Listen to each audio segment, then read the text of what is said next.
Struggling with blood sugar levels, ready to shed those extra pounds effortlessly? Look no further.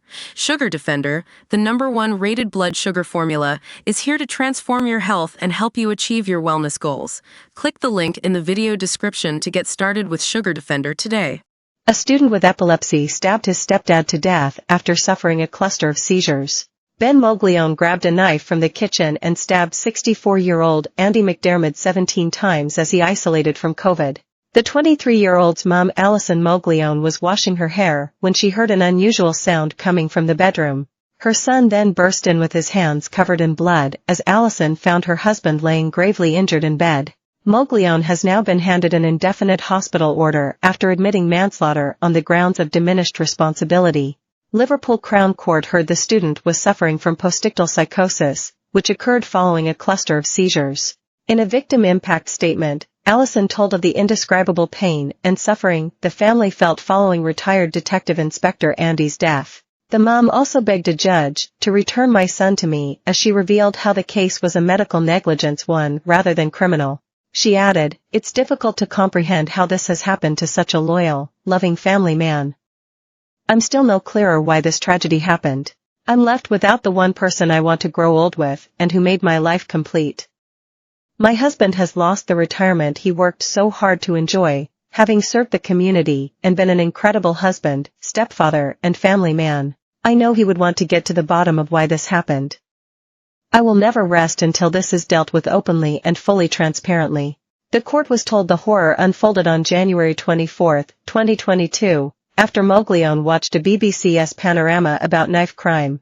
At around 8 p.m., he told his mom he was going to take his medication before going to bed as Andy recovered from COVID in his bedroom.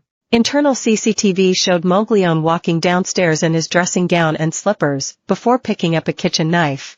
He then returned upstairs and entered his mom and stepdad's room, where screams, groans, and heavy breathing were heard on the footage.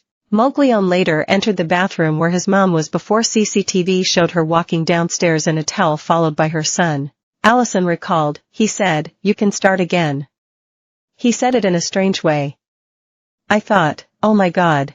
I started running to my bedroom and I saw Andy on our bed. There was blood and I could tell by his face that he had gone. I knew I could not do anything so I ran downstairs.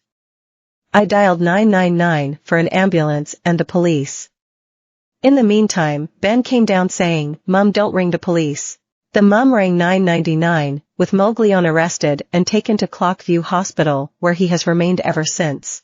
Allison told police, "To me, at that point, Moglione was not there.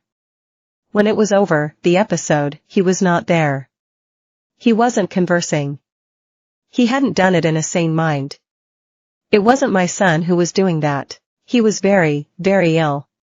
He hasn't premeditated that. He was in a seizure state. I don't know if he's had a seizure, but that was not my son. That was not my normal son. This is a lovely young man who's never harmed a fly. How would we see this coming? It's a tragedy. I've lost my son and I've lost my husband. This position is like a nightmare.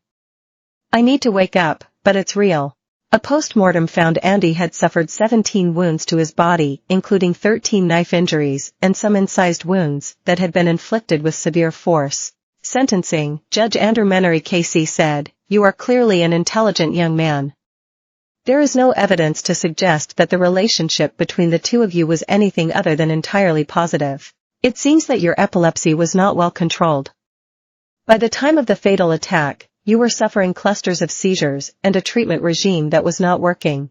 The prosecution is now satisfied that the evidence demonstrates that your ability to understand the nature of your conduct, to form a rational judgment or exercise self-control was substantially impaired. If that were not the case, you would have continued to face a count of murder."